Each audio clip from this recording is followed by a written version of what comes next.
ಮನೆಯಲ್ಲಿ 2 ಸಲ ಹಾವು ಬಂದಿತ್ತು ಕಳೆದ 15 ದಿನದಲ್ಲಿ. ಸೊ ನನಗೆ ಒಂದು ಸ್ವಲ್ಪ ಯೋಚನೆ ಆಗಿತ್ತು, ಏನಿದು ಹಾವು ಬಂದಿದೆ, ಏನ್ ಮಾಡೋದು. ಇಲ್ಲಿಗೆ ಬಂದ್ಮೇಲೆ ನನಗೆ ಅದ್ರ ಬಗ್ಗೆ ಎಲ್ಲ ಪೂರ್ಣ ಮಾಹಿತಿ ಸಿಕ್ತು. ಹಾವುಗಳು ಯಾತಕ್ಕೆ ಬರುತ್ತೆ, ಯಾವ ವಿಧದ ಹಾವುಗಳಿದೆ, ಯಾವ ಹಾವಿನಲ್ಲಿ ವೆನಮ್ ಇರುತ್ತೆ, ಹಾವು ಬಂದ್ರೆ ನಾವ್ ಏನ್ ಮಾಡ್ಬೇಕು, ಏನ್ ಮಾಡ್ಕೂಡ್ದು, ನಾವು ಮನೇಲಿ ಇಲ್ಲದೆ ಇದ್ರೆ ನಮ್ಮ ಹಿರಿಯರಿಗೆ ಏನ್ ಮಾಡಕ್ ಹೇಳ್ಬೇಕು, ಇದ್ರ ಬಗ್ಗೆ ಎಲ್ಲ ತುಂಬಾ ಒಳ್ಳೆ ಮಾಹಿತಿ ಕೊಟ್ರು. How to recognize the snakes, how not to handle them, how to handle them.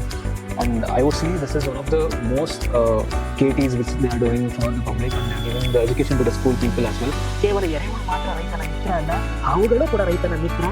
ಈ ಪರಿಸರದಲ್ಲಿ ಹಾವುಗಳು ಕೂಡ ಒಂದು ಭಾಗ. ಖಂಡಿತ ನೀವು ನಿಮ್ಮ ಮಕ್ಕಳು ಕುಟುಂಬದವರೊಂದಿಗೆ ಬಂದು ಇದನ್ನೆಲ್ಲ ಒಂದ್ಸಲಿ ನೋಡಿ ಹೋಗಿ. ಇದು ನಮ್ಮ ಈ ಪರಿಸರಕ್ಕೆ ತುಂಬಾ ಮುಖ್ಯವಾದದ್ದು, ನಮಗೆ ತುಂಬಾ ಜಾಗೃತಿ ಮೂಡಿಸೋಕ್ಕೆ ಸಹಾಯ ಮಾಡುತ್ತೆ. ತುಂಬಾ ಚೆನ್ನಾಗಿ ಆರ್ಗನೈಸ್ ಮಾಡಿದ್ದಾರೆ. ಇವರಿಗೆ ನನ್ನ ಶುಭಾಶಯಗಳು, ಶುಭ ಹಾರೈಕೆಗಳನ್ನು ತಿಳಿಸ್ತೇನೆ. Thank you.